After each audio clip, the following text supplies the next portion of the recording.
Buenos días. Hoy vamos a empezar la clase de hoy recordando los contenidos que expliqué en las clases anteriores. Empezamos por analizar la potencia de elementos pasivos. El primero de ellos sería la resistencia pura. Recordáis que expliqué que la resistencia pura consumía energía. Esta energía consumida está representada en el gráfico por el área rayada. La energía consumida se representa con signo positivo y se calcula mediante las fórmulas que están aquí indicadas. La potencia reactiva de la resistencia pura es 0.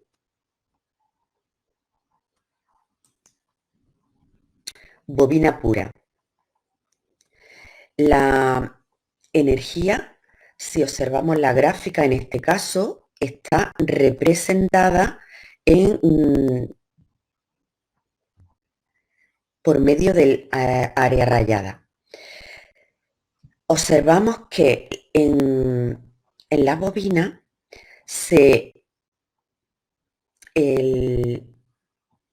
este área que estoy indicando con el puntero representa la energía que está almacenada en la bobina en su campo magnético.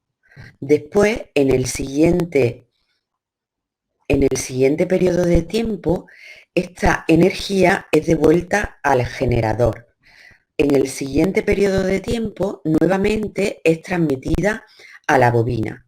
Con lo que tenemos que, si analizamos la energía en un periodo, la potencia media consumida sería 0. Con lo que la potencia activa,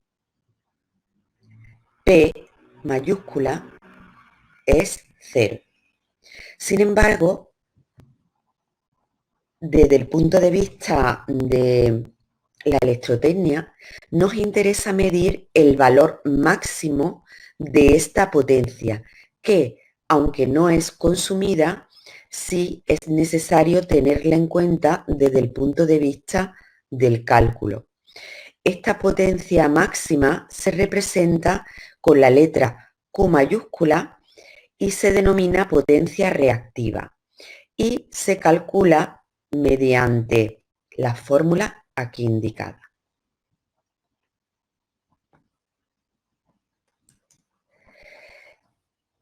El siguiente elemento sería el condensador puro. El condensador puro también almacena energía en su campo eléctrico dentro de las armaduras y posteriormente esa energía la devuelve al generador. En este caso estaría representada por este área rayada que estoy indicando. Seguidamente, esa energía es transmitida al elemento. Progresivamente, después, es transmitida al generador. Si analizamos, si cuantificamos la energía dentro de un ciclo, vemos que la energía consumida en un ciclo es 0.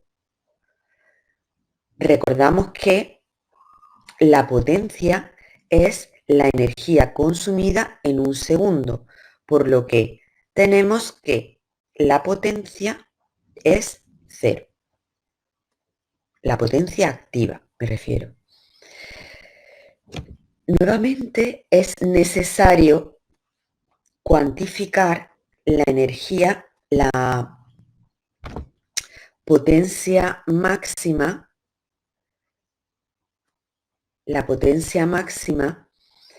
que realiza este elemento, la potencia que almacena el elemento y devuelve.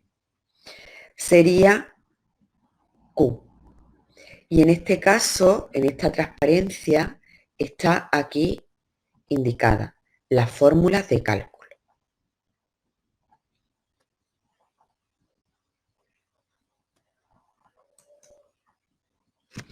La bobina real. La bobina real es aquella que tiene en cuenta la resistencia interna del elemento. Por lo que vamos a ver que una parte de la energía va y vuelve al generador. Este área, ¿vale?, que he dibujado en color verde, que está debajo, sería la parte de potencia activa consumida. Es decir, los elementos reales pues van a tener una parte de la energía que consumen va a ser devuelta al generador y otra parte de la energía pues va a ser consumida por el elemento y va a ser representada por la potencia reactiva. Vamos a ver la siguiente diapositiva que se llama potencia y otra parte estaría constituida por una impedancia inductiva.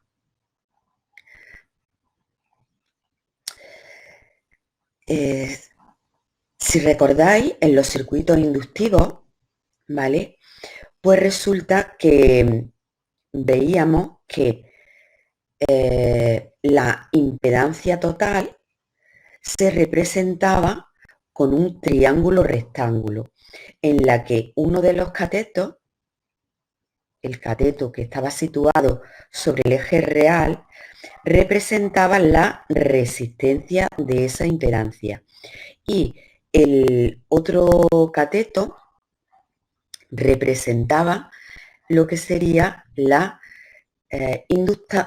inductancia inductiva. La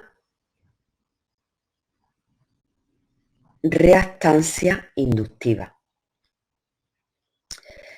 Veíamos cómo multiplicando cada fasor del triángulo de impedancia por el fasor I, recordamos que el fasor I aquí, que está aquí dibujado, tiene de módulo I y de A al anterior.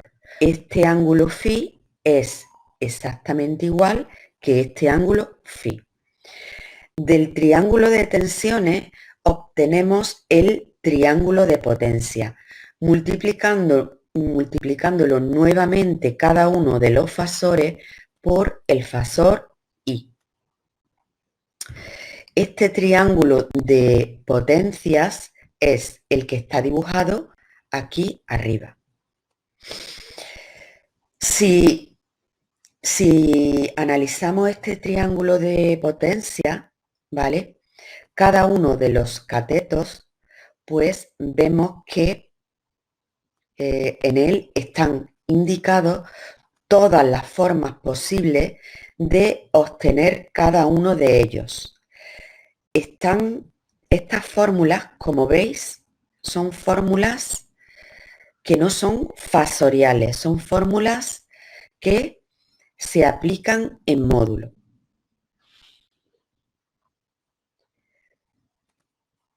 Aquí arriba está representado el mismo triángulo y están indicadas las unidades de medida de cada tipo de potencia. El de la potencia activa serían los vatios, el de la potencia reactiva serían los voltiamperios reactivos y el de la potencia aparente serían los voltiamperios.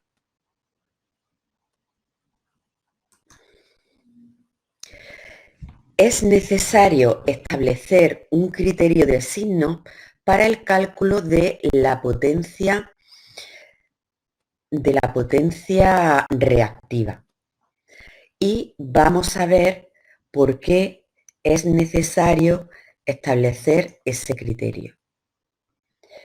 Si yo tengo una carga inductiva, ¿vale?, de una serie de elementos que están conectados en serie, pues según hemos establecido, pues lo más fácil es establecer en el origen de fase el fasor I, que como hemos visto tendría un ángulo 0. Con este fasor I, pues como que estaría representada por este triángulo. Según hemos visto en la diapositiva anterior, pues en este caso yo he obtenido los distintos triángulos que me conducen a este triángulo de potencia en el que la potencia reactiva de la impedancia equivalente, ¿vale?, me sale positiva. Pero ¿qué ocurre si esos elementos inductivos están conectados en paralelo? Pues yo lógicamente he cogido y he colocado en el origen de fases a el voltaje y he calculado la admitancia equivalente, que me saldría lógicamente este triángulo de admitancia. A través de este triángulo de admitancias me saldría este triángulo de intensidades y de este multiplicando por el fasor V. Nuevamente, si vuelvo a multiplicar por el fasor V, me obtendría este triángulo de potencia. Pero fijaos, en este caso me saldría la potencia reactiva de la bobina negativa. Lógicamente, se hace necesario un criterio. ¿Qué criterio ha determinado la electrotecnia adoptar? Pues este criterio, ¿vale? Es decir, el criterio en el que las cargas inductivas, ¿vale?, tienen una potencia reactiva positiva. Esto lo he representado en esta diapositiva, ¿vale?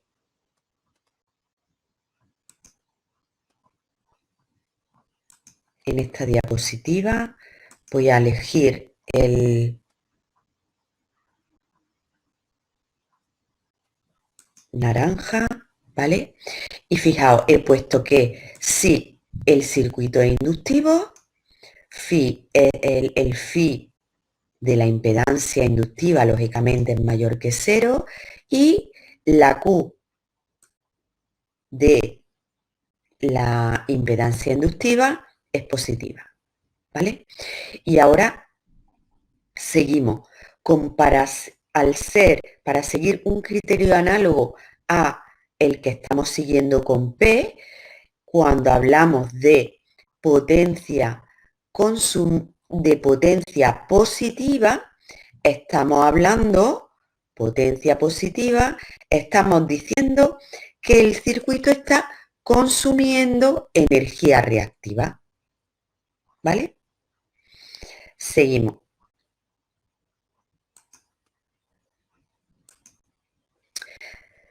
Después analizamos lo que sería la impedancia, una impedancia capacitiva, es decir, una impedancia que está formada por una resistencia, voy a cambiar el puntero, por una resistencia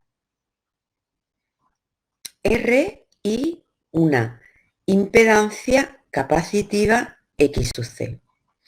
Si yo resulta que calculo el triángulo de impedancia, pues resulta que me sale este triángulo que estoy representando aquí abajo. Para obtener el triángulo de tensiones, como ya he dicho, multiplicamos por el fasor I y posteriormente, para obtener el triángulo de potencia, volvemos a multiplicar por el fasor I. Como vemos, en este caso, la potencia reactiva capacitiva me sale negativa, por lo que todas estas fórmulas que están aquí indicadas tendrían un signo negativo delante de cada una de ellas, según el criterio anterior que hemos establecido. Este criterio anterior está aquí indicado. Es decir, vaya.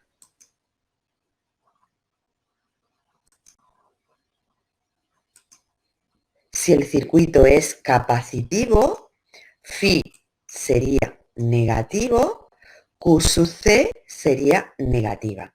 Con lo que, para establecer un criterio análogo al de la potencia activa, si Q sub C es negativa, pues el circuito suministra energía reactiva.